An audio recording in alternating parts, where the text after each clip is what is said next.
Twelfth commerce में जो हमारा टॉपिक चल रहा है वो चल रहा है मैनेजमेंट टेक्निक के बारे में।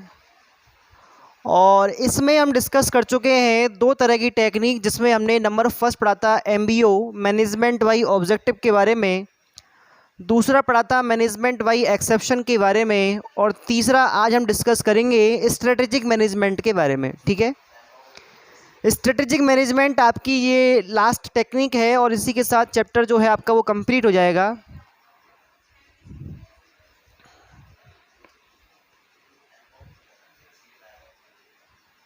स्ट्रेटेजिक मैनेजमेंट करने का एक मेथड है, एक टेक्निक है जिसको यूज़ करके बेस्ट मैनेजमेंट किया जा सकता है। स्ट्रेटेजिक मैनेजमेंट को हिंदी में व्यू रचनात्मक प्रबंध कहते हैं। व्यू रचनात्मक प्रबंध एक इस तरह का प्रबंध किया जाना जिसमें व्यू रचनाओं का स्ट्रेटजी का निर्माण होगा, स्ट्रेटजी बनेगी और फिर उसी के अकॉर्डिंग हम क्या करेंगे, एग्जीक्यूशन करेंगे। क्लियर? तो यहाँ पर जो स्ट्रेटजी बन रही है आपकी, वो बन रही है फ्यूचर के लिए। किसके लिए बन रही है? फ्यूचर के लिए। देखो, इसको समझने के लिए अगर हम ये पढ़ें कि इस मेथड का नाम मैनेजमेंट बाई प्लानिंग है तो आपको ज़्यादा इजी वे में समझ में आएगा। मैंने प्लानिंग ही क्यों लिखा? क्योंकि मैं पढ़ा चुका हूँ आपको कि जो स्ट्रेटजी होती है वो प्लानिंग का एक पार्ट होती है। जैसे हमने ढेर सारे फैक्टर्स के बारे में बात की थी, जिसमें आपके ऑब्जेक्टिव्स थे, स्टैंडर्ड्स थे, बजट था, पॉलिसी थी, प्रोसेस थी, रूल्स थे और आपकी स्ट्रेटजी थी। तो स्ट्रेटजी काम को करने से पहले बनती है तो प्लानिंग का एक फैक्टर, एक एलिमेंट बन जाती है। क्लियर?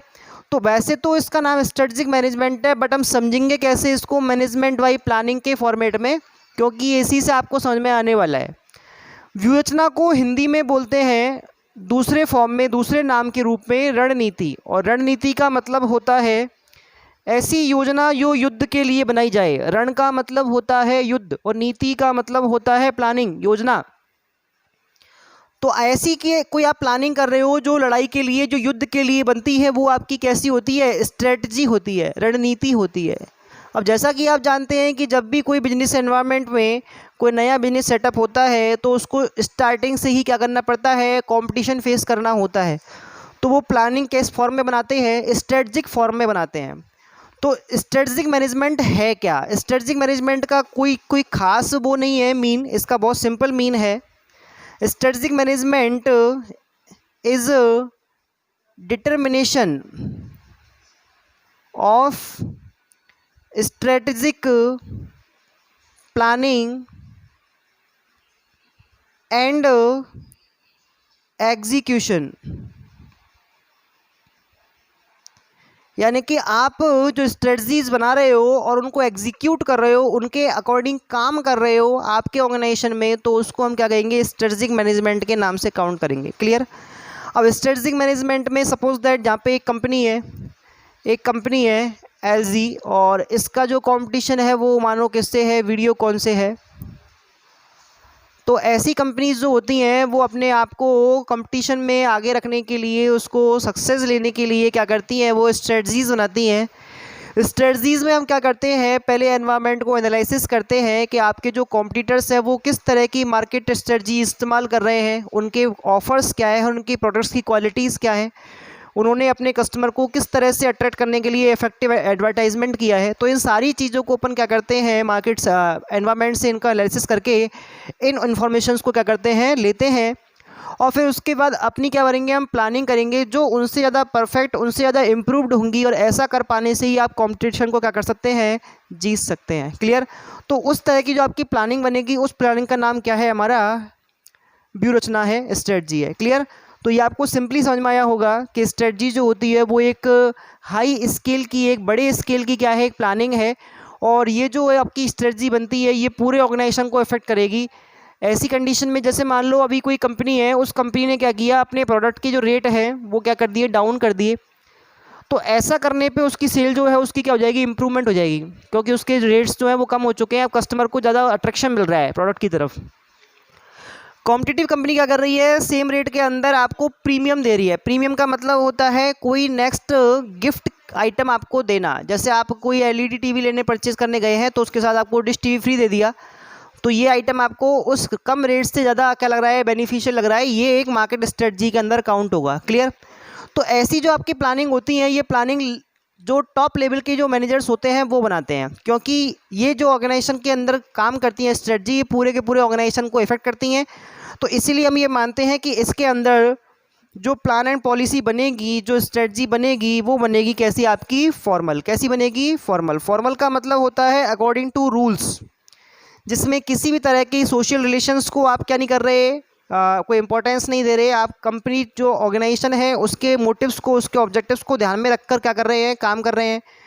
तो यहाँ पर किसी तरह की मिस्टेक नहीं कर सकते आप, क्योंकि आपकी एक छोटी सी मिस्टेक आपकी पूरी स्ट्रेटजी को ख़राब कर सकती है और कंपटीशन में आपको हरा सकती है। क्लियर। तो इसके कुछ कैरेक्टरिस्टिक्स बनेंगे। कैरेक्टरिस्टिक्स में नंबर फर्स्ट पे पढ़ रहे हैं अपन, फॉर्मल। Formal managerial process.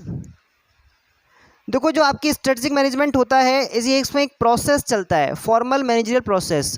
अब मैनेजरियल प्रोसेस किसका, प्लानिंग का। जैसे मैंने बताया था आपको, मैनेजमेंट बाई प्लानिंग भी इसको अपन बोल सकते हैं क्योंकि स्ट्रेटजी प्लानिंग का एक पार्ट है। क्लियर।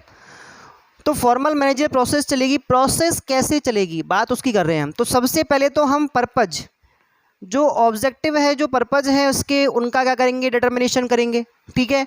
फिर हम एनवायरनमेंट का एनालिसिस करेंगे, एनालिसिस। इसके अलावा फिर अपन क्या करने वाले हैं, डिस्कवर करेंगे, किसकी, डिस्कवर ऑफ डिफरेंट ऑप्शंस। इसके अलावा फिर अपन इवैल्यूएशन करेंगे उन सारे ऑप्शंस का। फिर जब इवैल्यूएशन हो जाएगा तो उसके बाद हम क्या करेंगे, सेलेक्ट करेंगे। सेलेक्ट करने के बाद एग्जीक्यूशन होगा, एग्जीक्यूशन। एग्जीक्यूशन करने के बाद क्या होगा, फॉलोअप होगा।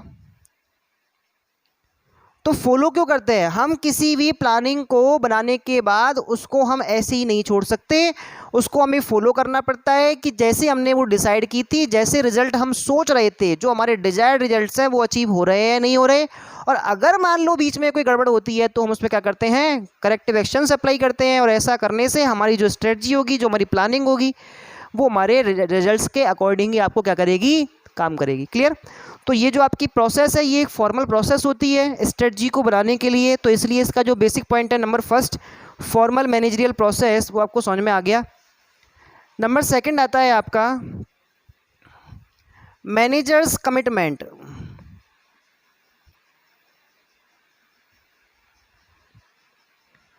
कमिटमेंट का मतलब होता है प्रतिबद्धता या वचनबद्धता, मतलब जैसा आपने बोल दिया वैसा करना पड़ेगा। देखो मैंने आपको बताया था अभी कि जो आपकी ये स्ट्रेटजी होती है, ये पूरे ऑर्गेनाइजेशन को क्या करती है, इफेक्ट करती है। तो ऐसी कंडीशन में जो स्ट्रेटजी बनेगी वो बनेगी टॉप लेवल मैनेजर्स से। क्लियर। अब टॉप लेवल मैनेजर जब प्लानिंग कर रहे हैं, जो ऑप्शन सेलेक्ट कर रहे हैं, जो रिसोर्सेज सोच रहे हैं, उन चीज़ों को उन्होंने फिक्स कर लिया, तो अब आपको उसके अकॉर्डिंग काम करना भी पड़ेगा। भाई आज मान लो आप किसी तरह की रेस्पॉन्सिबिलिटी क्या कर लेते हो, ले लेते हो कि भाई ये काम तो मैं कर लूँगा, तो आपकी कमिटमेंट बन गई, अब आपको वो काम करना ही पड़ेगा। तो वही चीज़ प्लानिंग की होती है। मैंने 100 रुपये सेव किए अपने पास, किस लिए, कि मुझे एक बुक लेके आनी है, और मैंने उनको खर्च नहीं किया, क्योंकि मुझे उनको 2 महीने 3 महीने के बाद जब भी उसका टाइम पीरियड आएगा तब मुझे वो बुक परचेज़ करनी ही है, और वो 100 रुपये उसी में इन्वेस्ट करने हैं। तो मेरी कमिटमेंट हो गई इस चीज़ को लेके कि मैं उन पैसों को किसी और दूसरे काम में खर्च नहीं कर सकता। वो पैसे कैसे हो गए, प्लान्ड हो गए। क्लियर। तो सेम यहाँ पे है, जब आप किसी तरह की स्ट्रेटजी बनाते हो कि मुझे ऐसा करना है और मुझे वैसा करना है, तो आपको वैसा करना भी पड़ेगा, क्योंकि आप उसके बारे में पहले काफ़ी सारे टाइम एफर्ट्स लगा चुके हो। क्लियर। तो ये मैनेजर्स की कमिटमेंट होती है, उसके अकॉर्डिंग क्या करना पड़ता है, इन्हें काम करना पड़ता है। क्लियर। नंबर 3 पे आते हैं आपके सिस्टमेटिक प्रोसेस। देखो सिस्टमेटिक प्रोसेस जो होती है वो एक व्यवस्थित प्रक्रिया के रूप में होती है। व्यवस्थित प्रक्रिया किसे कहते हैं, जिसमें बहुत सारे स्टेप्स होते हैं। और मैंने अभी अभी आपको फॉर्मल मैनेजरियल प्रोसेस के अंदर वो सारे स्टेप्स बताए थे कि आप कैसे कैसे एक स्ट्रेटजी तैयार करते हो। सबसे पहले हम क्या करते हैं, जो ऑब्जेक्टिव है स्ट्रेटजी बनाने का वो सोचते हैं। फिर हम क्या करते हैं, एनवायरनमेंट को एनालिसिस करते हैं। फिर अब तीसरा स्टेप कौन सा लेंगे कि हम ढेर सारे ऑप्शंस खोजेंगे कि हम किस स्ट्रेटजी पे काम करेंगे, किस डायरेक्शन में काम करेंगे। क्लियर। फिर हम उन सारे ऑप्शंस को एवेल्यूएट करेंगे, फिर उसमें से अपन एक बेस्ट सेलेक्ट करेंगे, और फिर बेस्ट सेलेक्ट करने के बाद उसको एग्जीक्यूट करेंगे, और फिर बाद में उसको फॉलो करेंगे कि ये अकॉर्डिंग टू प्लान चल रहा है या नहीं। तो ये एक सिस्टमेटिक प्रोसेस हो जाती है। उस प्रोसेस के अंदर आप क्या करते हैं, स्ट्रेटेजिक मैनेजमेंट करते हैं। क्लियर।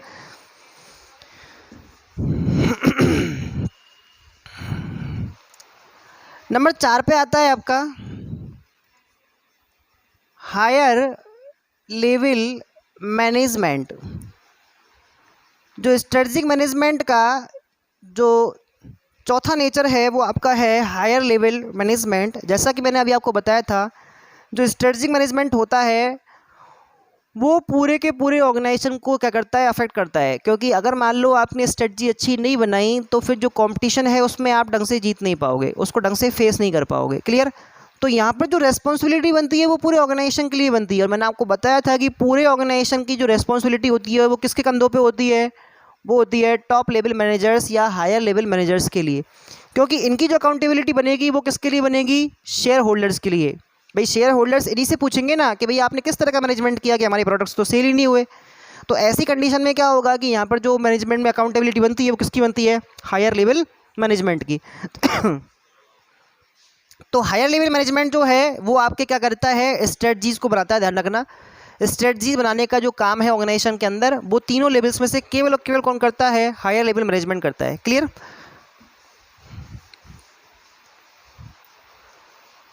नेक्स्ट है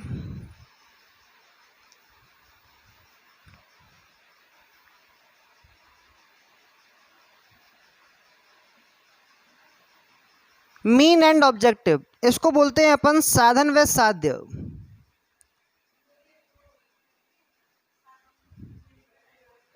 इसको थोड़ा आप ध्यान से समझेंगे, साधन व साध्य को। मीन का मतलब होता है साधन और ऑब्जेक्टिव का मतलब होता है साध्य। साध्य कह लो, उद्देश्य कह लो, बात एक ही है। स्ट्रेटेजिक मैनेजमेंट दोनों फॉर्म में है, ध्यान रखना है। स्ट्रेटेजिक मैनेजमेंट दोनों फॉर्म में है। कैसे है कि मैंने आपको बताया था प्लानिंग के बारे में। प्लानिंग में अगर मैं दो एलिमेंट्स ले लूँ केवल और केवल, सबसे पहले ले लिया मैंने ऑब्जेक्टिव। क्या ये प्लानिंग है? आंसर है यस, ये प्लानिंग है। दूसरा मैं ले रहा हूँ प्रोसेस। क्या ये प्लानिंग है? यस, ये प्लानिंग है, क्योंकि इन दोनों को हमने काम को करने से पहले डिसाइड किया है। लेकिन क्वेश्चन ये है कि ये क्या है? ये वो रिजल्ट्स हैं जिनको हमें अचीव करना है। और प्रोसेस क्या है? प्रोसेस है एक रिसोर्स, एक तरीका, एक मेथड, एक साधन जिससे हम इन ऑब्जेक्टिव्स को पूरा करेंगे। तो क्वेश्चन समझ में आ गया आपको इसका कि ये चीज़ आपकी जो प्लानिंग की जो दो पार्ट है वो आपके, एक आइटम तो वो कौन सा है जो आपको अचीव करना है, और एक आइटम कौन सा है जिससे आपको अचीव करना है। तो वही चीज़ यहाँ पे है। हम स्ट्रेटजिक मैनेजमेंट को या स्ट्रेटजी को मीन एंड ऑब्जेक्टिव दोनों मानते हैं। मीन मतलब क्यों? क्योंकि स्ट्रेटजीज के थ्रू ही आप क्या करते हैं, जो ऑब्जेक्टिव्स हैं उनको पूरा करते हैं। और आपको वास्तव में प्राप्त क्या करना है, स्ट्रेटजी से रिलेटेड अपने ऑब्जेक्टिव को पूरा करना है।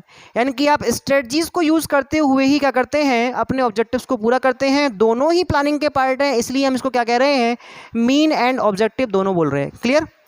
इसके बाद हमारा जो नेक्स्ट नेचर आता है वो आता है डायरेक्शनल।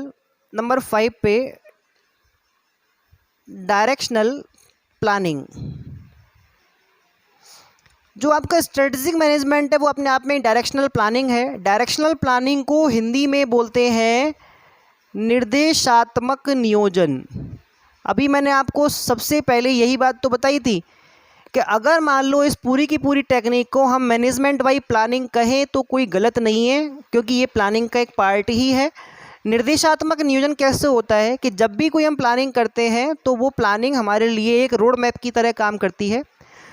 इन फ्यूचर जब हम काम करेंगे, जब उस प्लानिंग के एग्जीक्यूशन का टाइम आएगा तो वो प्लानिंग हमारे लिए क्या कर देगी, एक गाइडेंस का या डायरेक्शन देने का काम करेगी। तो स्ट्रेटजीज जो ऑर्गेनाइजेशन के अंदर टॉप लेवल मैनेजमेंट बनाता है, जब इन स्ट्रेटजी को इम्प्लीमेंट किया जाएगा तो उस इम्प्लीमेंटेशन के टाइम पर ये स्ट्रेटजी आपको क्या करती हैं, निर्देश देती हैं, डायरेक्शन देती हैं कि आपने क्या क्या सोचा था, उस हिसाब से आपको काम करना है। क्लियर? तो यहाँ पर जो आपकी प्लानिंग है वो कैसी हो रही है, डायरेक्शनल प्लानिंग हो रही है। क्लियर? नेक्स्ट आता है आपका जो पॉइंट है नंबर 7, डायनेमिक प्रोसेस। देखो, डायरेक्शनल प्लानिंग के अपन काम बात कर रहे हैं।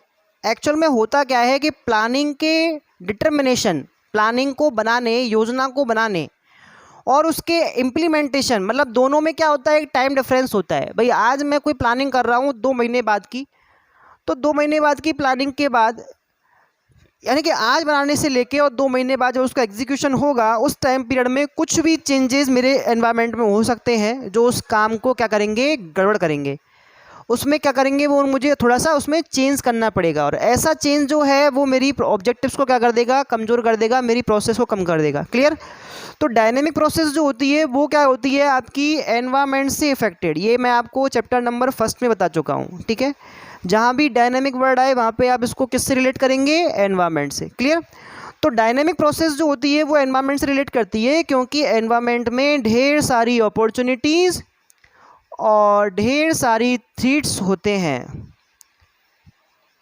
और ये जब आप इन चीज़ों का एनालिसिस करके प्लानिंग करते हैं तो इस प्लानिंग में अगर मान लो उन एनवायरमेंटल फैक्टर्स में कोई चेंज होता है तो आपको अपनी स्ट्रेटजी में भी क्या करना पड़ेगा, चेंज करना पड़ेगा। और ऐसी कंडीशन में जो आपकी स्ट्रेटजिक मैनेजमेंट की प्रोसेस होती है वो कैसी बन जाती है, डायनेमिक बन जाती है। क्लियर।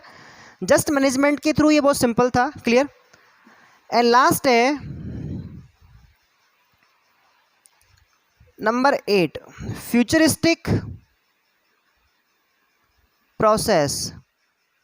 फ्यूचरिस्टिक प्रोसेस क्यों है, ये तो बहुत सिंपल है, आपने पढ़ा हुआ है इस बारे में कि मैनेजमेंट बाय प्लानिंग। प्लानिंग क्या है, एक इस तरह का आपका फंक्शन है जो डिसाइड करता है कि what to do in future and how to do it.